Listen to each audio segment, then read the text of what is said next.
Venga, pues tal como teníamos programado, comenzamos. Aproximadamente la duración del seminario es de 1 hora, en el que unos 15 minutos más o menos vamos a estar viendo la diferente normativa que afecta al desarrollo de los planes de autoprotección según comunidades autónomas y luego posteriormente en la segunda parte, una parte digamos más larga, ya que es un seminario práctico, vamos a tratar de ver, de desarrollar el plan de autoprotección de un pequeño edificio de oficinas compuesto por 4 plantas o 3 plantas más la planta baja, en el que previamente explicaremos un poco qué es lo que vamos a hacer. ¿De acuerdo? Venga, pues si les parece, comenzamos.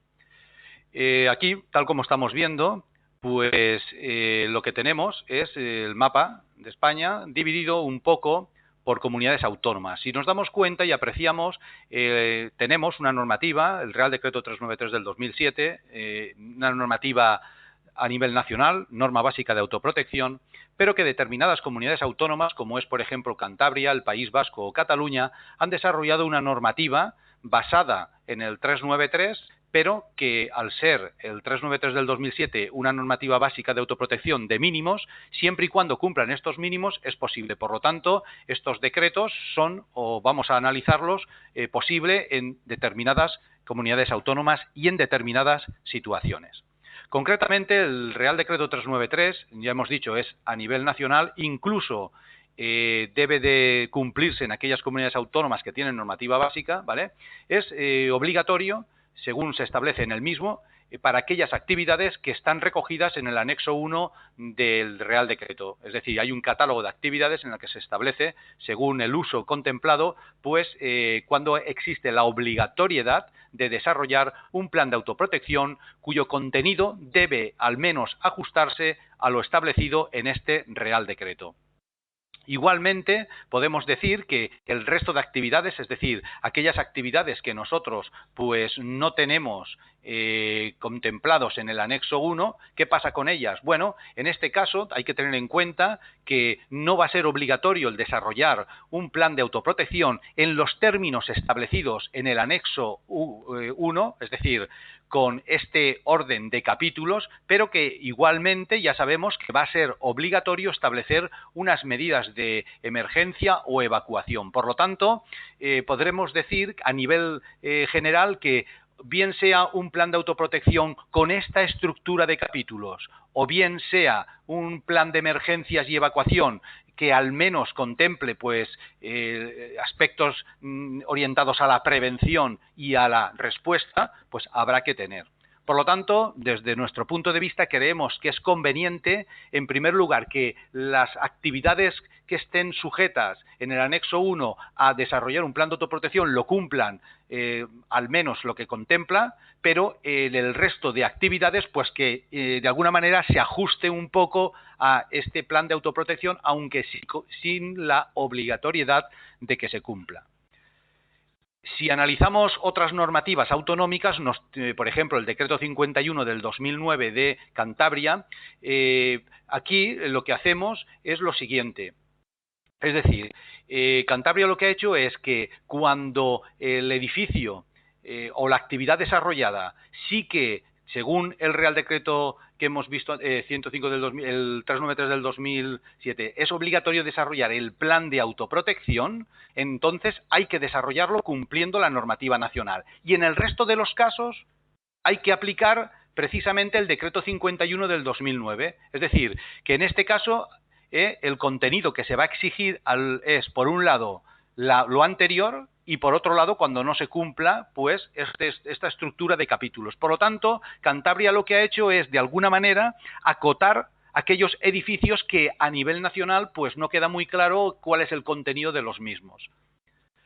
Si comentamos la normativa de Cataluña, en Cataluña no es de aplicación la norma básica de autoprotección, no se debe de aplicar en ninguno de los casos, sino que es de aplicación el decreto 82 del 2010.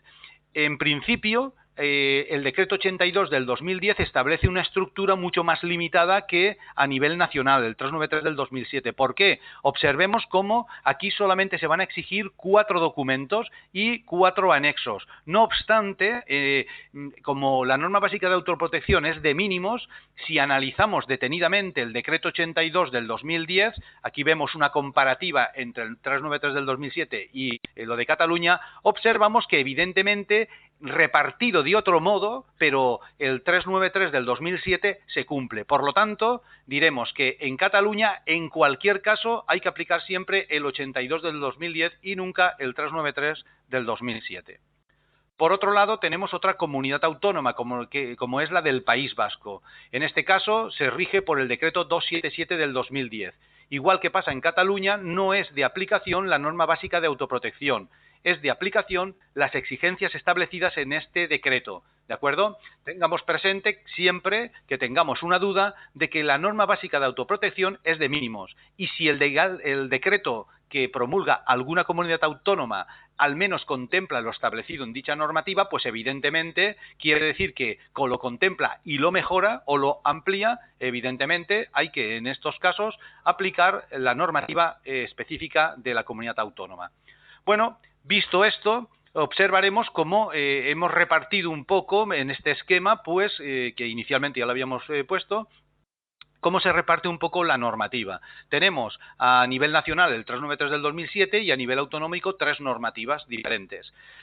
Habrá que saber para qué comunidad autónoma estamos desarrollando el plan de autoprotección, perdón, para que de alguna manera pues sepamos cuál es la normativa que debemos aplicar. Ahora, una vez conocido la normativa, en principio, como norma general, o sea, digamos que como el Real Decreto 393 del 2007 es de mínimos, todas las comunidades autónomas lo cumplen y podemos decir que todas exigen más o menos lo mismo, pero claro, estructurado en una serie de capítulos o en una serie, por ejemplo, de apartados diferentes, pero que en definitiva todas exigen más o menos lo mismo. Si quisiéramos hacer una secuencia de trabajo para nosotros empezar a desarrollar planes de autoprotección, la secuencia de trabajo sería más o menos la que vamos a ver ahora brevemente, ¿vale? Como el seminario se está grabando, yo luego posteriormente, si ustedes lo quieren comentar o lo quieren consultar, les voy a enviar el enlace para que en un momento determinado lo puedan consultar. Lo primero que debemos hacer es recopilar datos del edificio, pero esta recopilación de datos del edificio comenzará con aspectos exteriores, es decir, ver qué tenemos situado en un radio de 100 metros y que esas actividades que están situadas en un radio de 100 metros pueden afectar a nuestro edificio. Por ejemplo, si tuviésemos próximo una gasolinera o como puede pasar en un centro escolar que a lo mejor tenemos un parking de vehículos que llevan mercancías peligrosas, perdón. Entonces lo que tenemos que hacer es conocer, es decir, saber los riesgos porque a lo mejor el caso que estamos poniendo, si circulan mercancías peligrosas por las inmediaciones, el riesgo no lo tenemos en el centro escolar, lo tenemos fuera. Recordemos todos el camping de los Alfaques, ¿de acuerdo? El camping de los Alfaques, el riesgo no estaba en el camping, no había un riesgo de incendio, pero que estaba controlado en el camping. Sin embargo, actividades en un radio de 100 metros, como era el tránsito de vehículos por la carretera con mercancías peligrosas, pueden afectar directamente, en este caso, al camping, pero en el caso de un edificio, a nuestro edificio. Igualmente hemos de fijarnos en las vías públicas alrededor del edificio, es decir, no solamente qué hacemos por alrededor, sino en la anchura que tienen, la accesibilidad. La anchura es una cosa. La anchura puede tener vías de 12 metros, pero la accesibilidad puede estar muy limitada, porque si siempre hay vehículos aparcados en doble fila y tenemos a lo mejor la calle, digamos, siempre en obras, pues evidentemente todo esto debe quedar reflejado en los planes de autoprotección, ya que en caso de que los servicios externos tengan que acudir, esto puede suponer un impedimento. Y esto en especial hay que tenerlo en cuidado pues en hospitales, en centros escolares y en cualquier otra actividad en las cuales nosotros veamos que hay una gran afluencia de personal a evacuar y que con frecuencia existen vehículos mal aparcados, vehículos indebidamente estacionados, obstrucción de las vías por trabajos en obra frecuente, etcétera. Una vez conocemos el edificio por el exterior, definimos el edificio por dentro, sus superficies, características constructivas, materiales, instalaciones, etcétera. Es decir, todo aquello que nos permita conocer perfectamente el edificio punto por punto, paso por paso y estructura por estructura. Pues bien, recopilados los datos tal como estamos viendo, ahora vamos a analizar planta por planta que tiene. Es decir, en cada planta del edificio, ¿qué hay? ¿Qué actividades se desarrollan? ¿Qué superficie ocupan estas actividades? Y en el supuesto de que hayan materiales y combustibles almacenados en planta, ¿qué materiales combustibles tenemos almacenados en planta? Vamos a ver, hay que analizar todas las dependencias del edificio, planta por planta, para saber qué se está haciendo, y de ese modo nos permitirá calcular la ocupación o hacer un supuesto de ocupación al objeto de evacuar debidamente el local, la planta y luego posteriormente el edificio. Con todos estos datos, incluso con aquellos materiales combustibles que tenemos almacenados en planta, nos va a permitir calcular la carga de fuego, es decir, calcular el riesgo intrínseco de incendio. Y este riesgo intrínseco de incendio lo vamos a calcular aplicando la expresión general, en la cual tenemos que la carga de fuego es el sumatorio de las masas de los productos o materiales almacenados, y hay que tener en cuenta que un archivo, por ejemplo, es una serie de almacenamiento de papel, cartón, etcétera, que por ejemplo, una lavandería puede tener un almacenamiento de tejidos, en un hospital, por ejemplo, etcétera. Es decir, hay que ver las masas de los materiales combustibles, multiplicarlos por el coeficiente Q sub I, poder calorífico de dicho material, y por ese coeficiente adimensional que pondera el grado de peligrosidad por combustibilidad. Algunos países, CI, hay que ponerle 1, por ejemplo, en Argentina. En Argentina no se considera, para calcular la carga de fuego, este coeficiente adimensional que pondera el grado de peligrosidad. Y todo esto multiplicado por RA, que es otro coeficiente adimensional que corrige el grado de peligrosidad. Ahora luego veremos esto, cómo lo aplicamos para calcular la carga de fuego, porque es más fácil de lo que parece, ¿vale?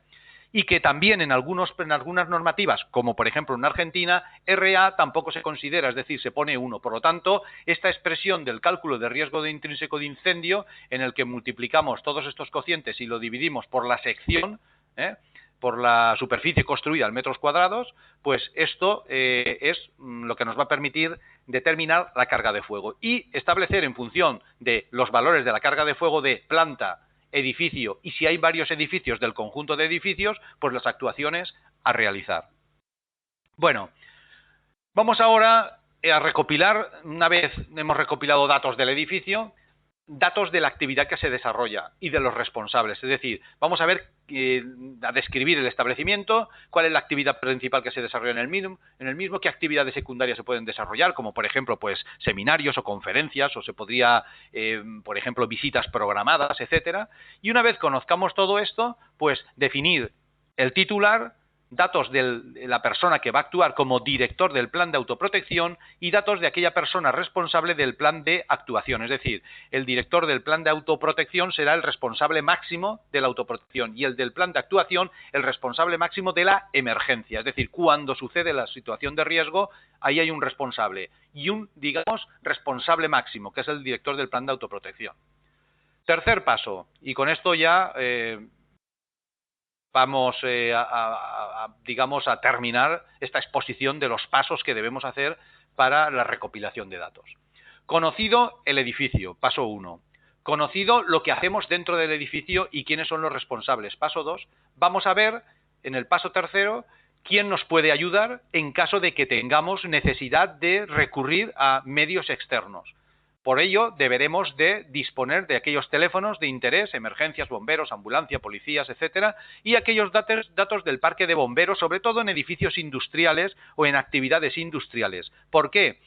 Poner los datos del parque de bomberos más próximo, pues a lo mejor no es lo más apropiado, ya que nos podemos encontrar con parques de bomberos próximos a la actividad, pero que no tengan dotación ni medios suficientes como para hacer, digamos, una buena actuación en caso de emergencia en nuestras instalaciones.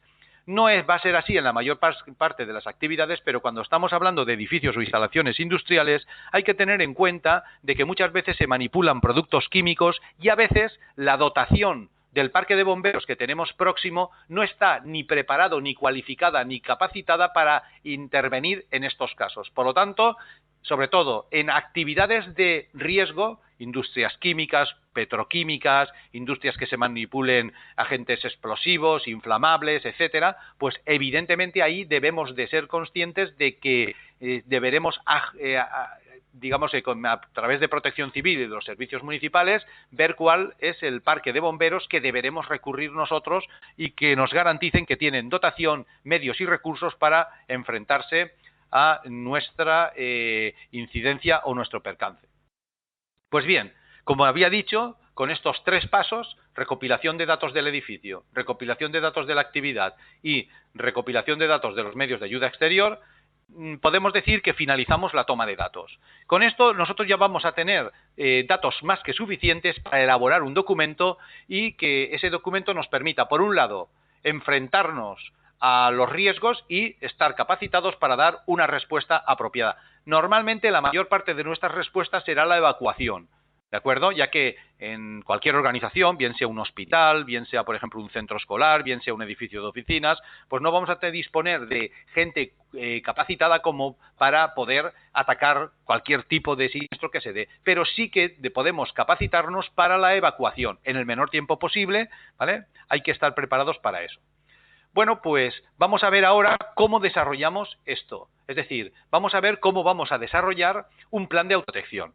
En principio, podemos desarrollar un plan de autoprotección, pues del mismo modo que desarrollar cualquier otro documento. Pero claro, si yo les digo a todos que me elaboren un informe, a nadie se le ocurre en estos momentos, en estos tiempos, el empezar a desarrollar un informe sentándonos en una máquina de escribir o simplemente en papel a mano, escribiendo a mano y firmando el documento a mano. A todo el mundo, cuando hay que redactar un informe o elaborar cualquier tipo de informe, pues lógicamente se va a Word. Pues bien, del mismo modo que utilizamos tecnologías y aplicaciones o software informático para redactar informes, para, digamos, tener bases de datos, pues vamos a ver cómo podemos informatizar el proceso de desarrollo de planes de autoprotección y qué ventajas ofrece. Es decir, realmente, qué ventajas puedo tener yo entre hacerlo a mano y digamos, automatizar estos procesos. Para ello, vamos a utilizar la siguiente aplicación de software, pero antes vamos a ver cómo o qué tipo de ejemplo vamos a hacer, ¿de acuerdo? Bien, vamos a ver el supuesto práctico que vamos a desarrollar. Bueno, como habíamos dicho, son 20 minutos, que es lo que va a durar esta primera parte. Bueno, pues vamos a hacer este edificio, es decir, tal como estamos viendo, se trata de un edificio de 4 plantas. Una planta baja en la que hay recepción, atención al público, archivos y cafetería. Se trata de un edificio de oficinas en el que tenemos recopilado en la planta baja pues archivos y atención al público. En la primera planta hay oficinas, una sala de reuniones y aseos. En la segunda planta, oficinas, archivos, sala de juntas y aseos. Y en la tercera planta, despachos, aseos y salón de actos. Observemos cómo son 400 metros cuadrados por planta y lo que vamos a hacer nosotros, sabiendo que se trata de un edificio de oficinas, pues es intentar hacer el plan de autoprotección de todo esto, ¿vale? Entonces, si lo desarrollamos, en total hay 1.600 metros cuadrados repartidos en 4 plantas, como hemos comentado. La estructura, vamos a considerar que es una estructura normal, se trata de un edificio cuya estructura está hecha a base de hormigón armado, ¿vale? Cubierta a base de azotea no transitable, particiones exteriores a base de muro cortina, es decir, acristalamientos exteriores, y particiones interiores a base de paneles ligeros de cartón yeso, es decir, mamparas divisorias. Por lo tanto, tenemos estructura de hormigón, cerramiento a base de muro cortina, un edificio de cristales exteriores, acristalamiento, y las particiones interiores, como normalmente suele ser en el caso de oficinas, paneles ligeros. Lleva una serie de instalaciones, como es instalación eléctrica, de aire acondicionado, telecomunicaciones, alarma de incendios, extintores, BIES, etcétera. Es decir, lleva las instalaciones propias que lleva cualquier edificio de estos y está situado en un núcleo urbano poblado, ¿vale? No hay instalaciones o industrias por las inmediaciones que supongan un riesgo elevado. Vamos a ver, con estos datos que hemos puesto, cómo podemos cumplir las exigencias normativas, es decir, vamos a ver que vamos a tener que desarrollar un documento que se base o bien en el 393 del 2007 o bien en otra normativa autonómica, ¿vale? y que por otro lado sea un instrumento que realmente nos permita actuar en la prevención, es decir, prepararnos para cuando venga alguno de los riesgos que contemplemos y que evidentemente estamos prevenidos y sepamos dar una respuesta, porque el objetivo final del plan de autoprotección es prevenir y dar respuesta.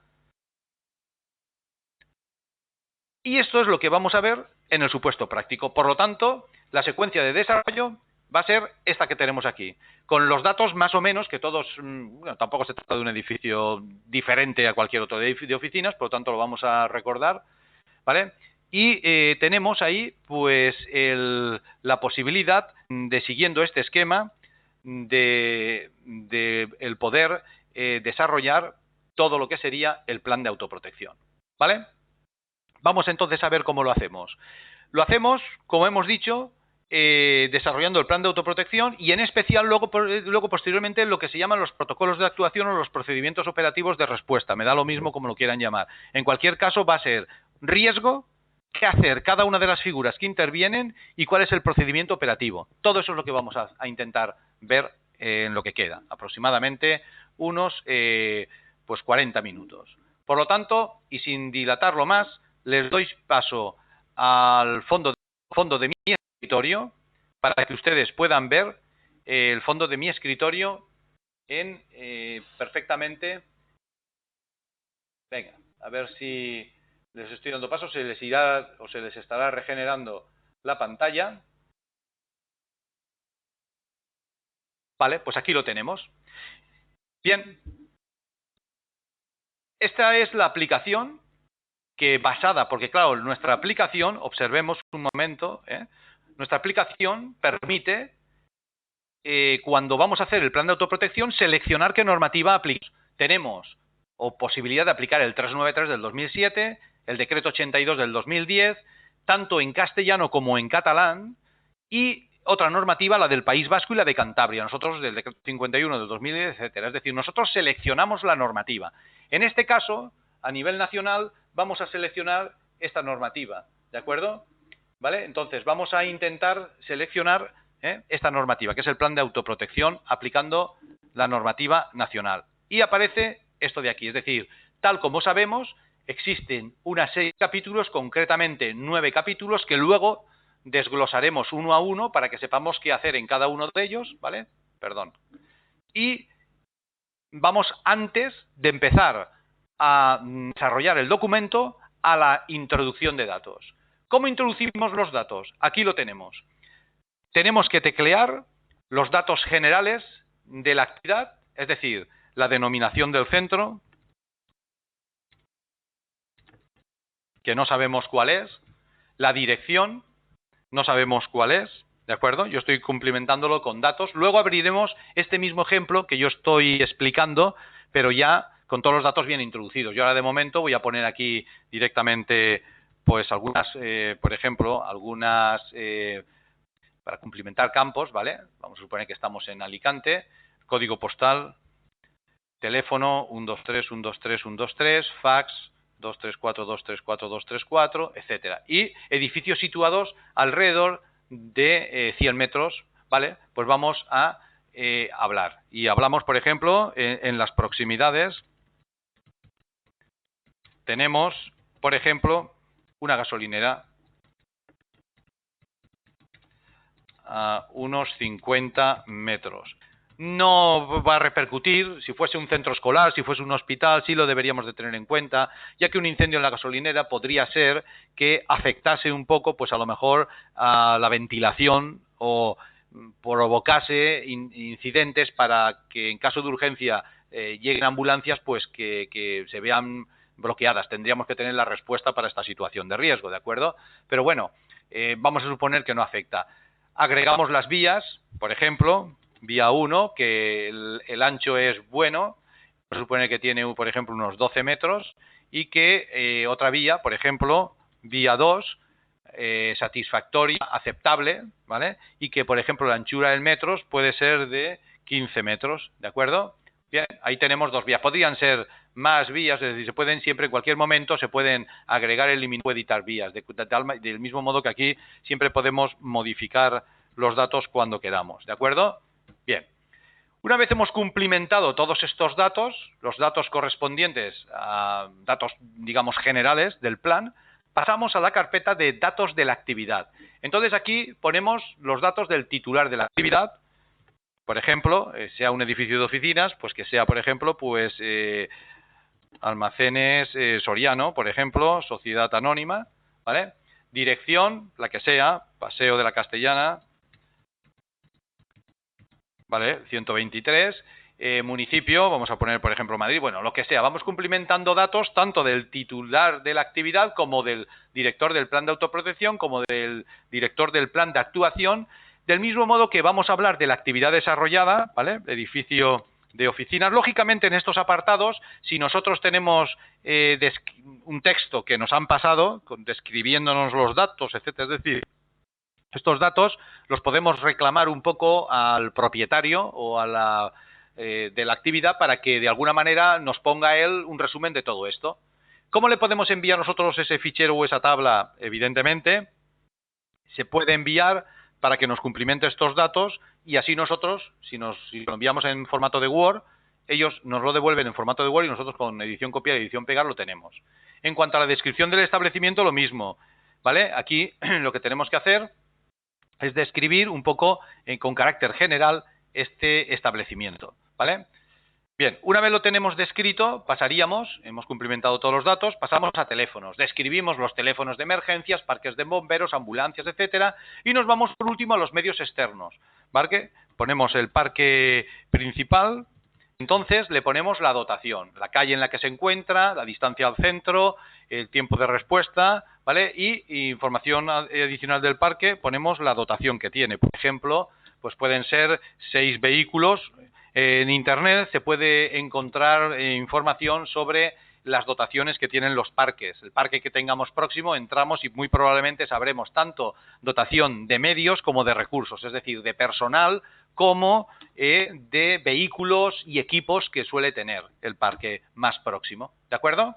Y en caso de no tenerlo, pues sería ponernos en contacto con ellos y que nos orienten tanto en la distancia al centro como la respuesta en tiempo, en minutos, con que pueden llegar a nuestras oficinas. Bien, en cuanto a las vías de ubicación de los hidrantes, pues vamos a introducir si queremos una vía y si no, copiamos directamente las vías que ya hemos tecleado anteriormente, porque si son las que lindan, a lo mejor decimos, bueno, todo no, pero en la vía 1 sí que tiene hidrantes exteriores. La vía 1, que podría ser Paseo de la Castellana, podría ser la que sea, ¿de acuerdo? Bien, con todos estos datos no hemos terminado la toma de datos, ni mucho menos. ¿Por qué? Observemos cómo nosotros en nuestro edificio todavía no hemos descrito qué hacemos realmente en el mismo, ni cómo es la estructura, ni qué instalaciones hay, qué actividades se desarrollan en planta. Por lo tanto, lo primero que tenemos que decir es para cuántos edificios queremos desarrollar el plan de autoprotección. Esto quiere decir que, por ejemplo, si tengo un hospital, pues ese hospital va a tener un solo plan de autoprotección independientemente de que tenga 4 edificios. La respuesta es no. En el caso de un hospital, en el caso incluso de un centro escolar, en el caso de no. Cada edificio debe de tener su propio plan de autoprotección y máxime en geriátricos, hospitales, industrias, que puedan haber 2 o 3, un edificio mejor de oficinas al lado de un edificio de fabricación o de producción. Son planes de autoprotección diferentes. No obstante, existen edificios, por ejemplo, un centro escolar que tengamos un edificio principal y al lado un gimnasio. Existen edificios independientes del principal que no tienen entidad propia, porque en un gimnasio, por ejemplo, de un centro escolar, realmente, ¿qué hay allí? Allí hay en determinadas horas pues unos cuantos alumnos haciendo, digamos, deporte, porque un gimnasio puede tener 4 cosas. Entonces, ¿ese gimnasio va a tener un plan de autoprotección para él? No. En este caso, el plan de autoprotección diríamos que consta de 2 edificios, ¿de acuerdo? Pulsaríamos el botón de edificios como vamos a hacer ahora y describiríamos por un lado el edificio escolar y por otro lado el gimnasio. Pero quitando de casos así o incluso, por ejemplo, de otros casos parecidos, pues como podría ser si tenemos un ambulatorio médico y ese ambulatorio médico tiene, por ejemplo, anexada una planta baja del edificio colindante. Evidentemente, aunque se entre por otro lado, pues podemos incluirlo así, es decir, poner dos edificios, el edificio principal ambulatorio y el edificio secundario, que tiene acceso incluso por otra planta baja, como anexado a este plan de autoprotección. Porque el segundo edificio, o el tercero o el cuarto, no tiene entidad propia como para tener un propio plan de autoprotección independiente de las actividades desarrolladas en el edificio principal. Así pues, en nuestro edificio de oficinas solo cabe el colocar aquí pues un edificio. Una vez tenemos descrito el edificio, vamos a poner edificio oficinas y describimos en primer lugar las instalaciones que tenemos, ¿vale? Las instalaciones generales, por ejemplo, tenemos, hemos dicho aire acondicionado y entonces ponemos potencia instalada, por ejemplo, pues 9000 kilocalorías, ¿de acuerdo? Consumo eléctrico, tanta potencia, consumo eléctrico, ¿vale? Y describimos la potencia eléctrica. Igualmente pondríamos instalaciones y conductos por techos. Podríamos describir un poco más esta instalación, etcétera, etcétera. Todo lo que nosotros creamos que deberíamos de conocer del aire acondicionado. Evidentemente habrá instalación de electricidad y describimos lo mismo. Instalación de electricidad, ¿vale? Instalación eléctrica de, por ejemplo, pues 20.000, contratado una potencia eléctrica con grado de electrificación, el que sea. Vamos describiendo todo eso. Luego, posteriormente, diremos la ubicación del centro de transformación, si es que lo hay, ¿vale? Y si no, pues directamente, sin indicar todos estos apartados, diremos igualmente todo lo que consideremos de la instalación eléctrica. Algo similar haremos con la instalación de fontanería, ¿vale? De caudal, ¿vale? ¿Dónde está el grupo de presión? Si es que tenemos grupo de presión, etcétera, etcétera. Es decir, todo lo que nosotros consideremos que debemos de hacer hincapié en la fontanería. Esto nos permitirá, tal como estamos viendo, el ver, definir directamente estas instalaciones. Del mismo modo que las instalaciones de extinción. Es decir, si habíamos dicho que tenemos hidrantes exteriores, características, pues vamos a tener unos hidrantes exteriores con caudal suministrado de, ponemos ahí tantos litros, hora, etcétera. Bien.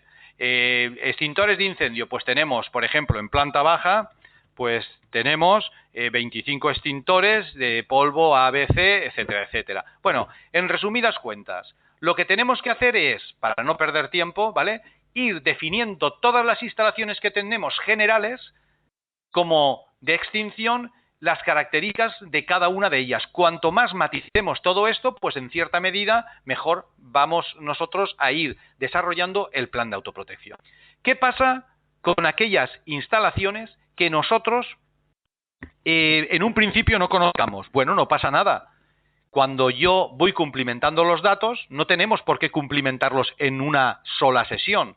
Los datos se solicitan y a quien corresponda, a la empresa, a la actividad, al instalador, al que mantiene la instalación, etcétera, y vamos introduciendo esos datos en el fichero o en la base de datos del edificio, tal como lo estamos viendo, conforme nos van suministrando esos datos.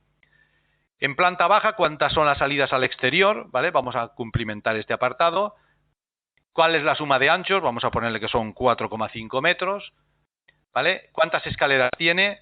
Y la suma de anchos de escaleras, ¿vale? En plantas, ¿cuántas plantas tiene? Hemos dicho 4 plantas. Y ahora definimos, planta por planta, qué hacemos, ¿vale? Es decir, si tuviésemos más edificios, habría que repetir todo este proceso para el segundo, el tercero, el cuarto, etcétera. Como solo tenemos un edificio, nosotros estamos ahora haciendo lo que sería el plan de autoprotección correspondiente a este edificio de aquí, que tiene 4 plantas. Pulsamos el botón de plantas. La primera de las plantas es la planta baja. Número de trabajadores en esta planta. Por ejemplo, no lo hemos definido, pero imaginemos que tenemos 12 trabajadores. ¿Qué actividades hay en esta planta? Vamos, pero aparecía recepción, superficie en metros cuadrados, con 95 metros cuadrados.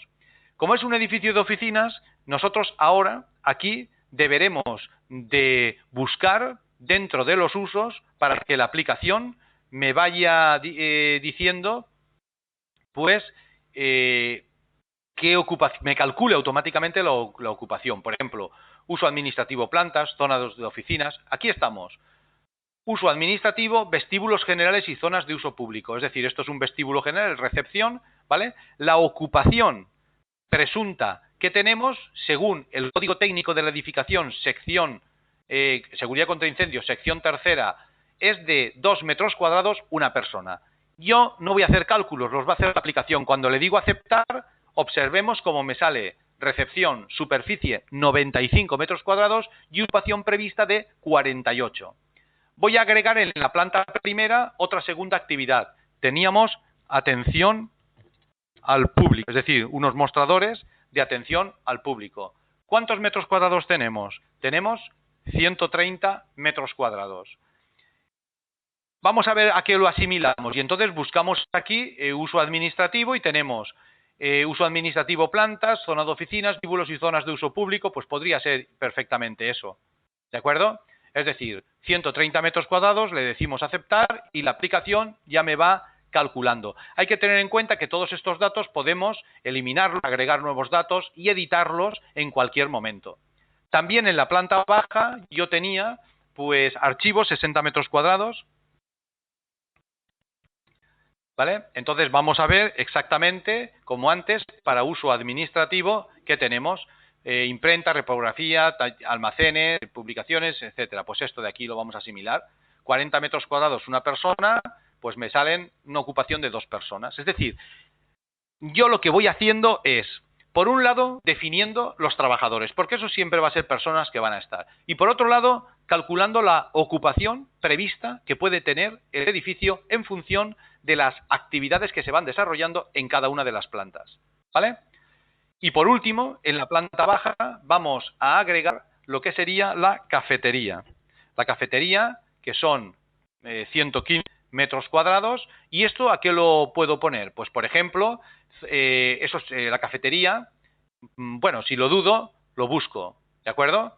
Por ejemplo, voy a buscar cafetería, aquí, un momento, cafetería, vamos a buscar y aquí aparece. Vamos a ver si hay otro, aquí también. Por lo tanto, yo puedo, por ejemplo, uso pública concurrencia, zonas públicas, sentado en bares, cafeterías, restaurantes, etcétera. Bueno, veamos la ocupación que nos propone. Nos propone esta, digo, vale, me parece correcta, 1,5 metros cuadrados persona, pues adelante. Y ya me ha calculado prácticamente la ocupación que tenemos en la planta baja. No hemos terminado, porque estamos aún en la planta baja. Evaluación del riesgo intrínseco de incendio. Actividades no tengo más, pero sí que tengo unos materiales combustibles almacenados en planta. Y entonces digo, a ver, vamos a pensar. En recepción apenas tengo nada. En atención al público apenas tengo nada. Sí, un mobiliario, pero bueno, luego puedo estimar que sea poco. En archivos sí. En archivos sí que tengo papel y cartón. ¿Y cuánto? Habrá que estimarlo. Habrá que estimarlo. Pero lo vamos a hacer. Y en la cafetería también. Porque en la cafetería puedo tener café, puedo tener, hombre, no mucho, lógicamente no voy a tener ahí 200 kilos de café, pero sí que puedo tener almacenado pues café, aceite, puedo tener almacenado, por ejemplo, otros productos inflamables como son, por ejemplo, pues bebidas alcohólicas, etcétera. Por lo tanto, antes de pasar a analizar la planta siguiente, vamos a evaluar el riesgo intrínseco de incendio de esta planta baja. Pincho el botón y me dice, claro, para calcular el riesgo intrínseco de incendio y para poder aplicar la fórmula, la expresión general, me dice, debe de introducir la superficie en planta, vamos a introducirla. Como sabíamos que lo hemos dicho, que era de 400 metros cuadrados y además todas las plantas tenían el mismo, esto ya no me lo va a volver a pedir, porque le estoy diciendo que todas las plantas del edificio tienen la misma superficie que esta. Vamos a evaluar el riesgo intrínseco de esta planta. Y me dice, a ver, tengo aceite de oliva.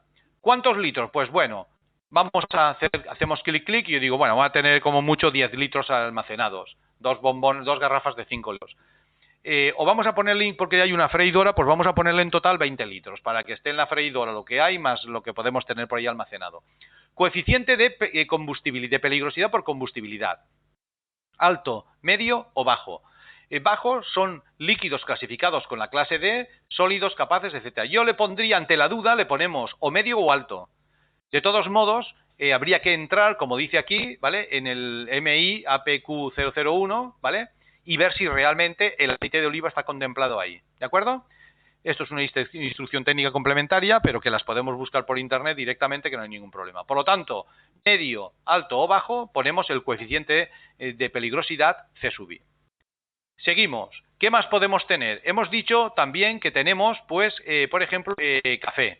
Pues si tenemos café, vamos a suponer que tenemos 15 kilos de café, tampoco mucho, ¿vale? Coeficiente de peligrosidad, lo asignamos y vamos a poner, por ejemplo, que tenemos, pues, tal como hemos dicho, bebidas alcohólicas. Por ejemplo, vamos a poner si tenemos ahí alcohol, lo tendríamos por aquí, por algún lado, a ver, es alcohol, un poquito más para abajo, alcohol etílico, ¿de acuerdo?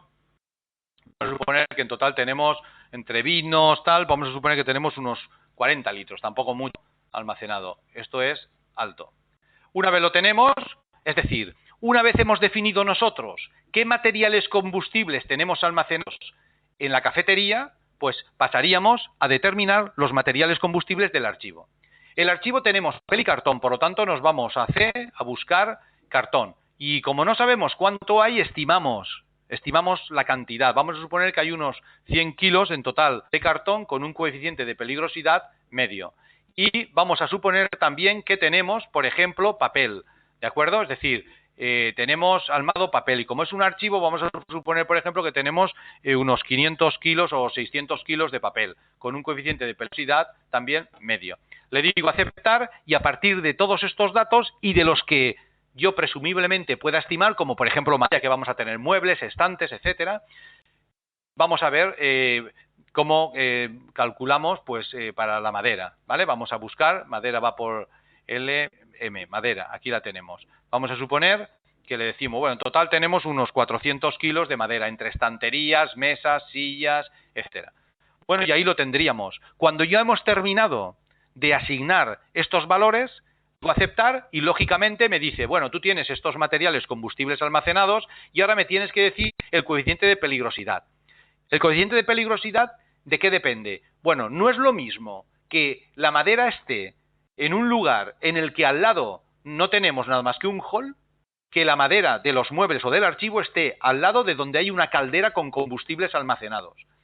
Lógicamente la madera no puede arder por sí misma, pero sí al estar la caldera próxima a esta madera de muebles, etcétera, o al propio archivo, puede ayudar a la propagación del fuego. Por lo tanto, el coeficiente de peligrosidad sería alto, medio o bajo. Y si quisiéramos, tenemos la posibilidad de consultar las tablas de actividades. Tablas de actividades tanto de fabricación como de producción, ¿de acuerdo?, en las cuales nosotros podemos decir, pues mira, esta actividad, por la actividad que se desarrolla, esto en este caso son oficinas, ¿de acuerdo?, pues por la actividad que son actividades de carácter administrativo, etcétera, ¿vale?, pues tendríamos este riesgo. Pero bueno, en cualquier caso, vamos a suponer que tenemos un coeficiente de peligrosidad bajo.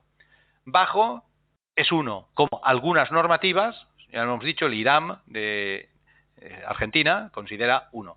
¿Vale? Entonces le decimos aceptar y hemos definido materiales combustibles que están almacenados. Claro, aquí el problema que debe venir es decir, bueno, ¿y cómo sabemos nosotros los kilos de los archivos y tal? Bueno, nosotros tenemos un Excel que nos permite un poco orientarnos en este sentido. ¿En este sentido en qué? Pues que si tenemos un archivo de 500 metros cuadrados, más o menos sabemos los kilos en papel que pueden haber.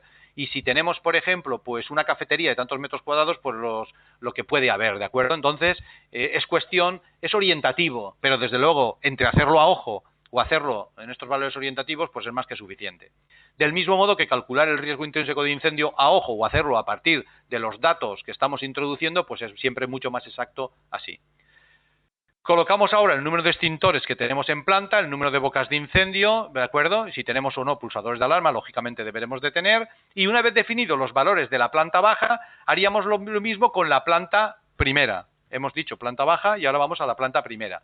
Número de trabajadores, 18. Y ahora agregaríamos actividades que son, por ejemplo, oficinas ¿Cuántos metros cuadrados? Pues 277 metros cuadrados en esta planta. Cuando yo entro aquí, busco el uso administrativo y cuando entro, digamos, pues zona de oficinas. Y aquí tenemos la ocupación preta, ¿vale? Es decir, vamos a ver cómo al pulsar el botón me calcula ya la ocupación. Más cosas que tenemos en la primera. Tenemos aseos de planta.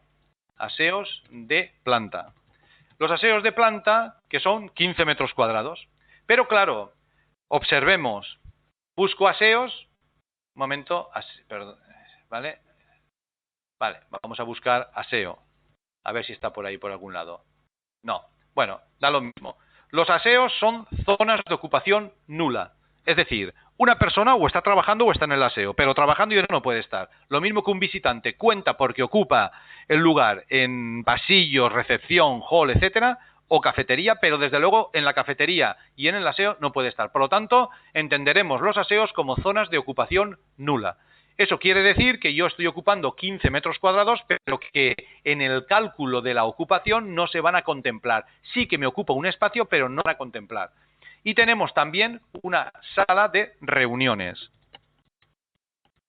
Una vez tenemos pues, puesta la sala de reuniones, vamos a ver qué ocupación le damos, porque la superficie que le hemos destinado es de 70 metros cuadrados.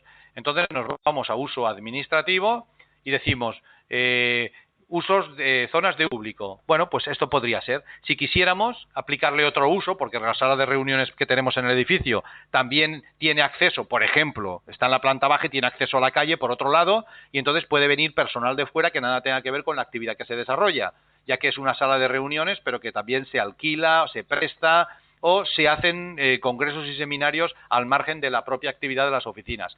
En este caso, lo podríamos considerar como uso de pública concurrencia y dentro del uso de pública concurrencia buscar cuál es la ocupación que más se ajusta a la sala esta de reuniones. Pero yo considero que la sala de reuniones va a ser un vestíbulo, una zona de uso público, voy a contemplarlo así, y entonces me sale una ocupación de 35 personas. Vuelvo a indicar en esta planta cuántos extintores tengo, cuántas bocas de incendio, evalúo el riesgo intrínseco de incendio de la planta. Como se trata mayoritariamente de oficinas, voy a ponerle solamente pues que tenemos papel, cartón, plástico, de carpesanos que pudiésemos tener y lógicamente pues madera. Si tuviésemos cortinaje, si tuviésemos todo eso, pues lo habría que considerarlo. ¿De acuerdo? Entonces vamos a ponerle, simplemente por tener algún valor, vamos a ponerle que hay 2.000 kilos de madera, ¿vale? Con un coeficiente de peligrosidad medio, pues ahí lo tenemos. Y bueno, y otras cosas, ¿de acuerdo? Le pongo el coeficiente medio en este caso, porque considero que debe de ser medio, le digo aceptar y ya lo tenemos. Por lo tanto, ya tenemos dos plantas definidas. Lo mismo haríamos con la tercera y lo mismo haríamos con la cuarta, ¿de acuerdo? Es decir, ya no vamos a rellenar más porque va a ser prácticamente lo mismo. Cuando yo le digo aceptar, me validan datos introducidos, dice que faltan cosas, pues claro que faltan cosas. Hay dos plantas que no he definido nada, ¿vale? Y nuevamente compruebo todo y le digo aceptar. Y ahora me dice, no te faltan solamente cosas de la planta, sino te faltan muchas más cosas. Por ejemplo, la calle donde se encuentra el parque principal de bomberos no es válida, la calle donde se encuentra el parque secundario debe introducir la distancia, es decir, me faltan datos. La aplicación me dice qué datos pueden ser importantes teclear y no los he tecleado. En cualquier caso, yo le digo aceptar y esos datos se han quedado ya formando parte de la base de datos del mismo.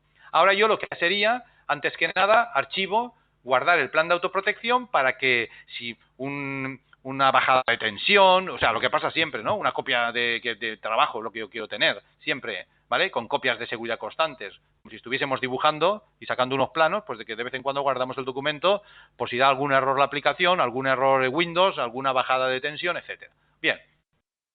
Ya tenemos esos datos tecleados. Ahora, el segundo paso, ¿cuál es? El segundo paso consiste ahora en navegar en sentido descendente por el árbol de exploración e ir cumplimentando aquellos apartados que nosotros como autores deseamos que formen parte del documento del plan de autoprotección que estamos desarrollando.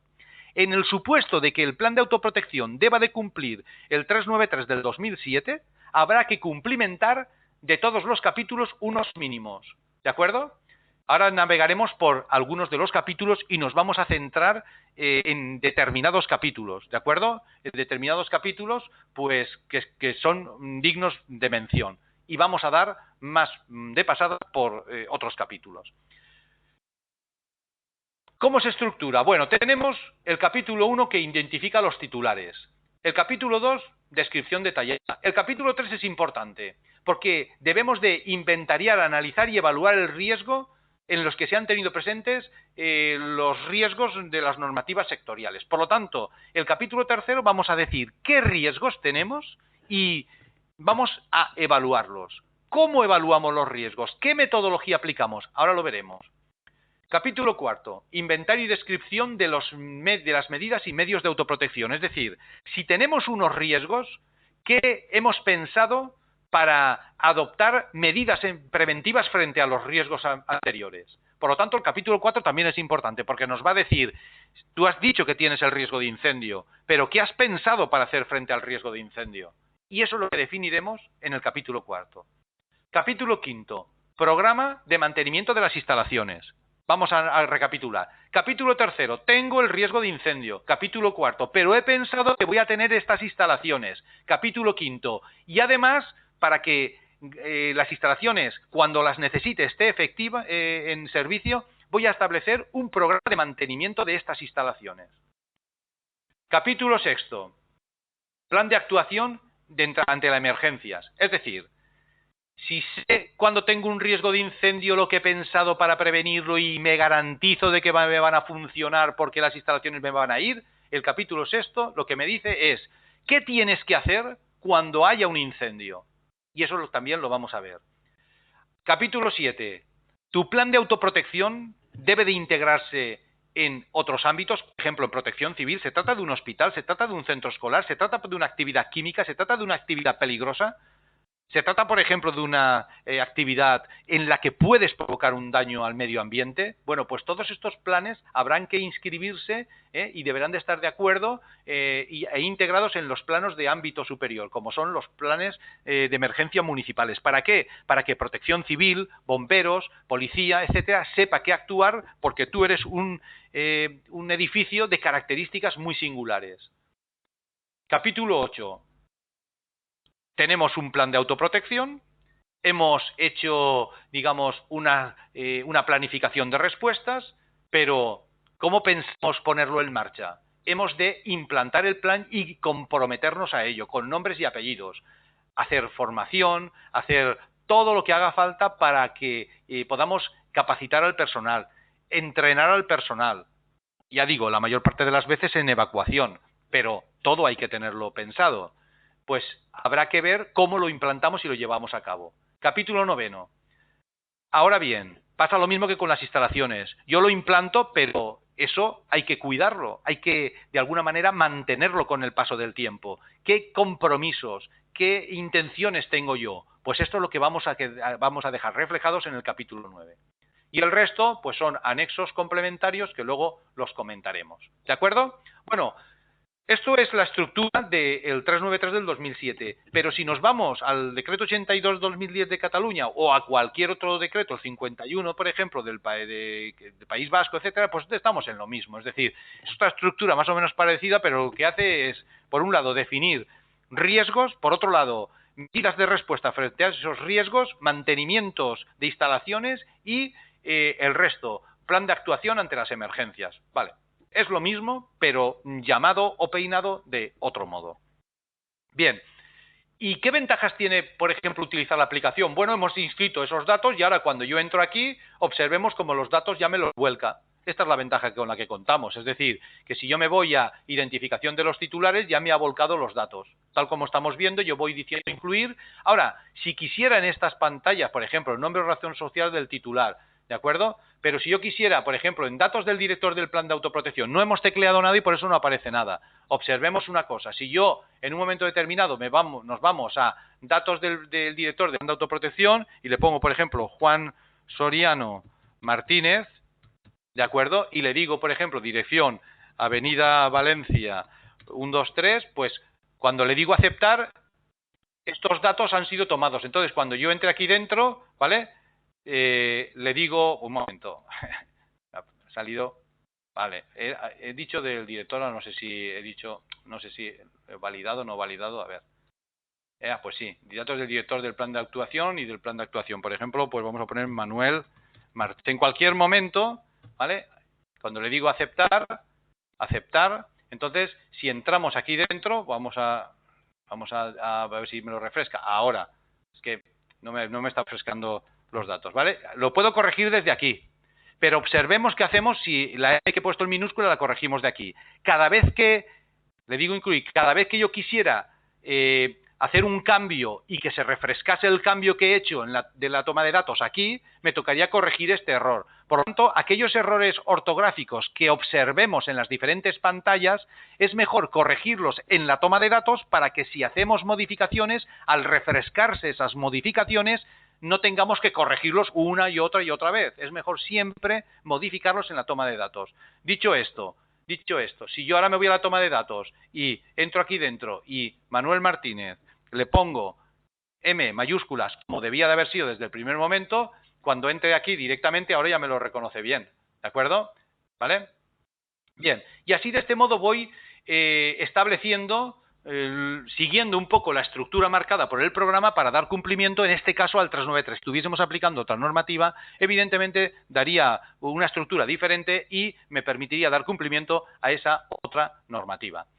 Todas estas ventanas que estamos viendo, tal como se observa, pues son ventanas en las cuales yo puedo modificar el texto, añadir nuevo texto. Eso es una ventaja importante, una ventaja notable. ¿Por qué?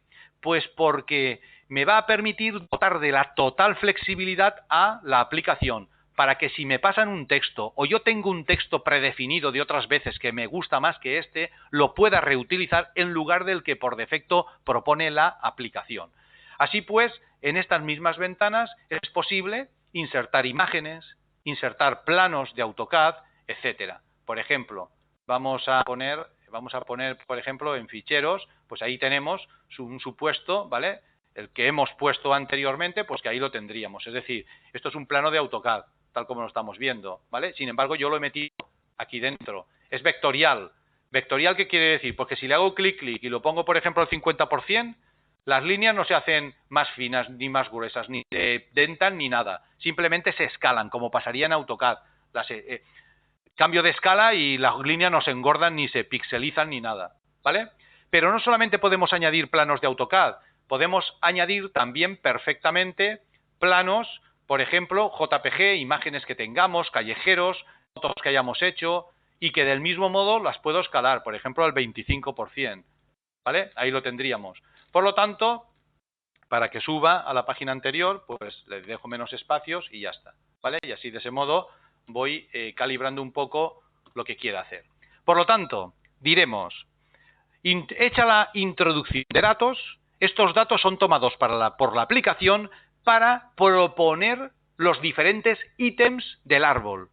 Ítems que a su vez es posible no mantener los valores que la aplicación nos pone, sino los que nosotros queramos.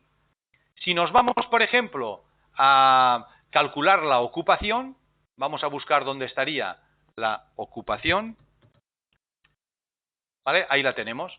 Ocupación, pues observemos, como nos dice, que tenemos en la planta baja, con número de trabajadores y una ocupación total de planta de 192, que lógicamente la podría destacar si quisiera. En la planta primera, con una ocupación máxima de 63, ¿vale? Y el número de trabajadores en planta. Total de trabajadores 30, ocupación total del edificio 255. Planta tercera no hemos definido actividades, planta cuarta no se ha definido actividades. Bueno, esto me permitiría a mí, tal como lo estamos viendo, el no tener que cumplimentar datos solamente en la toma de datos. Porque quien dice la ocupación, dice, por ejemplo, pues identificación del personal que accede, tipología de las personas, etcétera, etcétera. Es decir, lo vamos a tener ya prácticamente todo mascado y preparado. ¿De acuerdo? Bien, yo lo que había hecho era abrir un ejemplo que tenemos, ¿de acuerdo? Vamos a abrir el ejemplo porque el ejemplo es lo mismo que hemos tecleado, pero con datos ya introducidos. Porque claro, yo he añadido, como estaba hablando, XXX, ¿vale? Y entonces no queda muy bien cuando vamos a generar el documento y todo. Entonces, esto que estamos viendo, ahora lo repasaremos, es el mismo edificio con los mismos datos tecleados, pero ya bien tecleados, ¿correcto?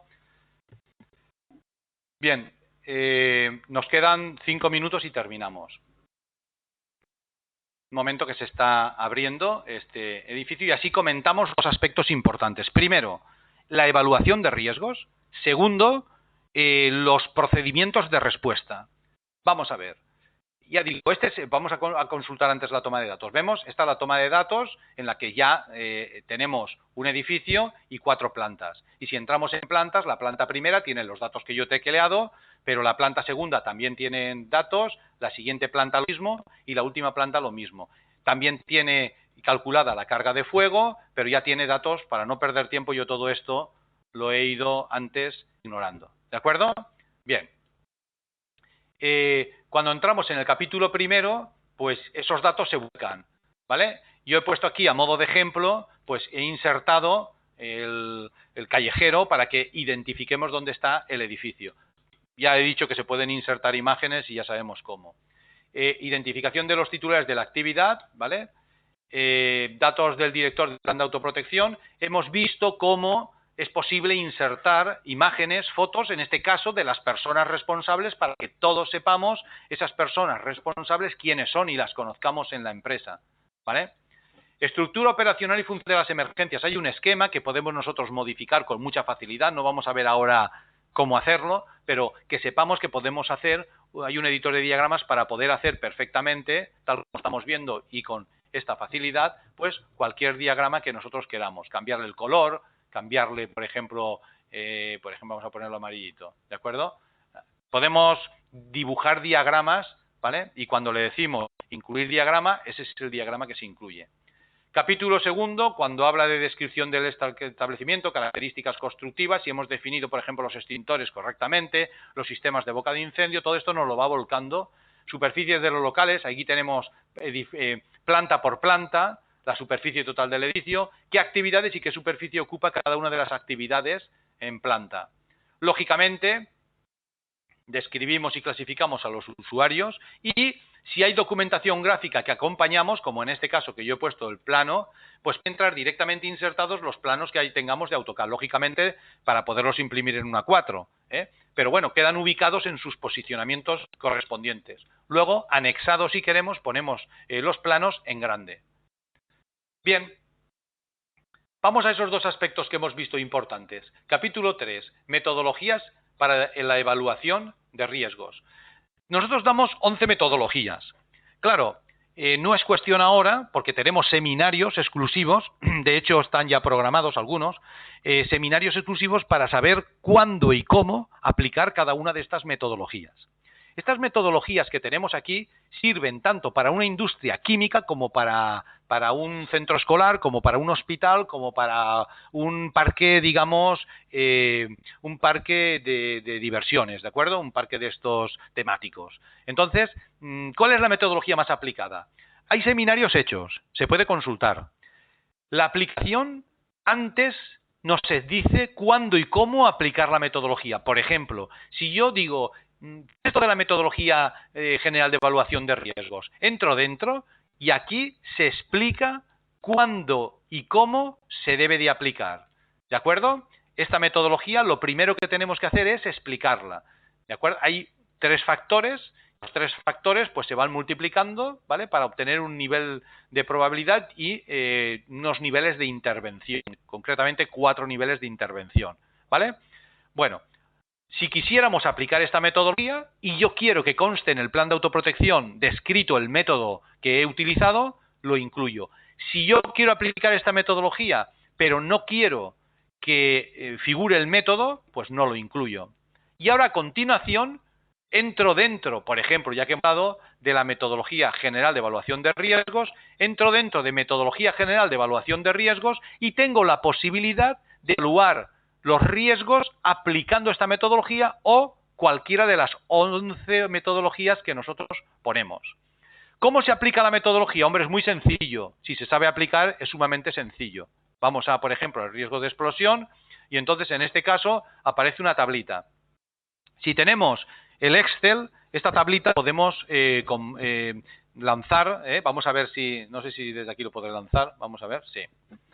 Lanzamos la hoja de cálculo que nos va a permitir aplicar perfectamente, es decir, nivel de eficiencia y seleccionamos 6, nivel de exposición, seleccionamos 2. Me ha calculado el nivel de probabilidad, solamente me está pendiente de que le diga el nivel de consecuencias. Y entonces me dice, pues mira, el nivel de intervención del riesgo que tienes es este de aquí, ¿vale? Entonces, eso de ahí, observemos, cuando lo minimizo, me vengo aquí, ¿vale? Es decir, me vengo aquí y directamente pongo el nivel, lo que acabo de calcular, es decir, me ha dado nivel de deficiencia, nivel de exposición, o sea, que puedo evaluar el riesgo directamente tecleando sus valores, ¿vale? Vamos a entrar en otro.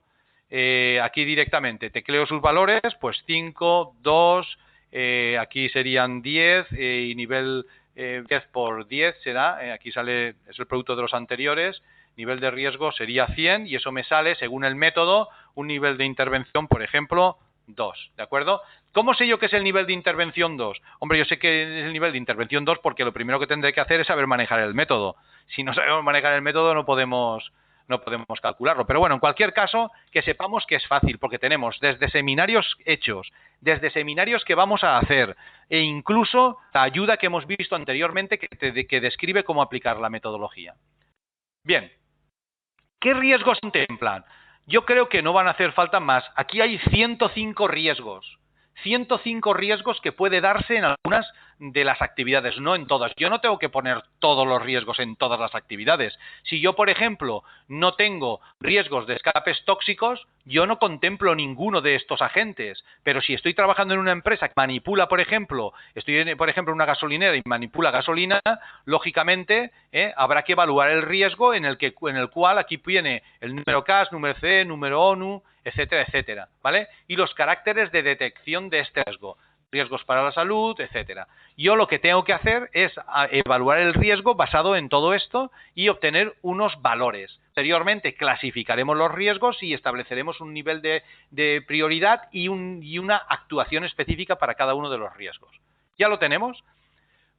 Si no hay que considerarlo, pues no se considera. Si hay que considerarlo, pues se considera. Bien. Luego los riesgos los vemos. En Cataluña no, porque los riesgos se clasifican de otro modo, ¿de acuerdo? Cada normativa clasifica los riesgos de un modo. Entonces nosotros lo que hemos estimado es hacer la estructura de clasificación de riesgos conforme marca la normativa. El PAU de Cataluña no, ¿de acuerdo? No lleva esta estructura, lleva otra parecida, pero no esta, ¿vale? Entonces, los riesgos los clasificamos. Riesgos propios de la actividad, riesgos que son consecuencia de la actividad y riesgos externos contemplados por protección civil. Y observemos cómo tenemos muchos riesgos para evaluar. Lo único que tendremos que hacer es decir qué riesgos son los que afectan a mi actividad y cuáles no, y los que no afecten a mi actividad, evidentemente ni los contemplo. Bueno, ya los tenemos ahí, es decir, y así hay que aplicarlo, ¿vale? Si quisiéramos saber la carga de fuego que tenemos, pues mirad, en la planta baja, bajo, en la planta primera, bajo, en la planta segunda, bajo, y en la planta tercera, un riesgo intrínseco de incendio, bajo. El conjunto, o sea, perdón, y el riesgo total del edificio es bajo. Por lo tanto, si el riesgo es bajo, no hay que poner instalaciones específicas, sino simplemente con bocas de incendio equipadas, con BIES, con nichos de incendio, ¿vale? Y con extintores va a ser más que suficiente, ¿de acuerdo? Si ya fuesen otros riesgos, pues no. Y como hay solamente un edificio, que no hay más edificios, pues yo borro la otra parte. Y así sucesivamente hacemos con todos los riesgos que tenemos, según la metodología que hayamos aplicado. Capítulo 6. Plan de actuación ante emergencias. Procedimientos de actuación ante emergencias. Aquí tenemos con carácter general, ¿vale?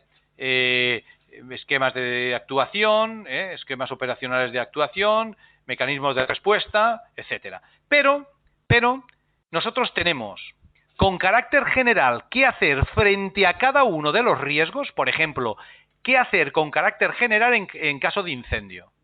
¿Qué hacer con carácter general en caso de vertidos de contaminantes? ¿Qué hacer con carácter general en caso de escape tóxico? Ahora, también tenemos la posibilidad de tener actuaciones específicas. Y aquí es donde viene lo importante. con carácter específico. A ver, cada agente interviniente, es decir, titulares de la actividad, director del plan de autoprotección, director del plan de actuación, responsable del centro de control de alarmas, jefe del equipo de intervención, equipo de evacuación y confinamiento, jefe del equipo de primeros auxilios, equipo de primeros auxilios, gerencia, jefes de zona y de área. Es decir, cualquiera de estas figuras, ¿qué tiene que hacer en cada uno de los riesgos? ¿Qué hará el equipo de intervención en caso de incendio? En caso de incendio, estos son todas las secuencias de actuaciones que tiene que hacer. ¿Qué hará el equipo de intervención en caso de vertido contaminante? En caso de vertido contaminante, esto es lo que tiene que hacer. ¿Qué hace el director del plan de actuación en caso, por ejemplo, si tuviésemos el riesgo de aviso de bomba? Todo esto es lo que debería de hacer.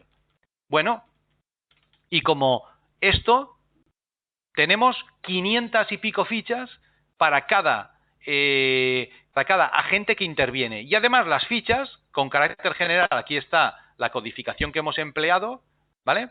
Las fichas van, por un lado, diciéndonos para cada riesgo en los niveles de intervención en caso de conato de emergencia, emergencia parcial o emergencia general, ¿qué hemos de hacer? Pero dentro de cada nivel, para las diferentes fases, fase de alerta, fase de alarma, fase de intervención y fase de apoyo. En caso de emergencia parcial, fase de alerta, alarma, intervención y apoyo.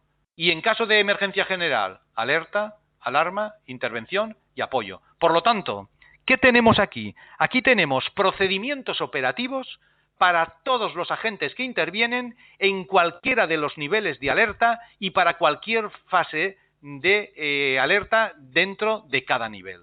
Claro, esto es lo que realmente le da potencialidad a la aplicación. ¿Por qué? Pues porque nos permite organizar con mucha facilidad todo esto. Y lo más importante, cuando yo me voy a generar documentos, tengo dos posibilidades. Observemos, ¿vale? Voy a poner, por ejemplo, diferentes procedimientos operativos o protocolos de respuesta, ¿vale? Estoy abriendo diferentes. Cuando yo voy a generar el documento, y esto es muy importante, tenemos o me lo genera todo, tal como vamos a ver ahora, que es rápido, se previsualiza en un editor de textos que forma parte de la aplicación y nos va a permitir, si queremos maquetarlo antes de imprimirlo, maquetarlo, pero si queremos guardarlo ya como formato de Microsoft Word, el guardarlo como formato de Microsoft Word. Pero realmente, estamos viéndolo ahora, pero realmente la operatividad, como es maquetarlo, lo maquetamos, la operatividad de la aplicación no radica en esto, en generar un documento y ya está. No, la verdadera utilidad de la aplicación es cuando personalizamos informes. Aquí también es posible escalar, por ejemplo, las tablas, los gráficos, los esquemas, esto es lo que hemos hecho, ¿vale? Para que queden mejor presentados o mejor centrados en la página, ¿vale?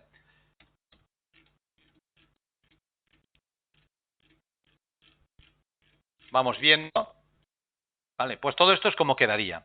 Pero esto no es, ya digo, no es lo verdaderamente importante, lo cierro. Lo verdaderamente importante es que me voy a personalizar informes. Y ahora yo digo, a ver, yo tengo que darle un informe de los procedimientos operativos a cada uno. Pues bien, me voy directamente y digo, mira, me voy al capítulo 6, procedimientos de actuación ante emergencias, mecanismos de respuesta con carácter específico. Y digo, mira, voy a darle al director del plan de autoprotección todas sus actuaciones.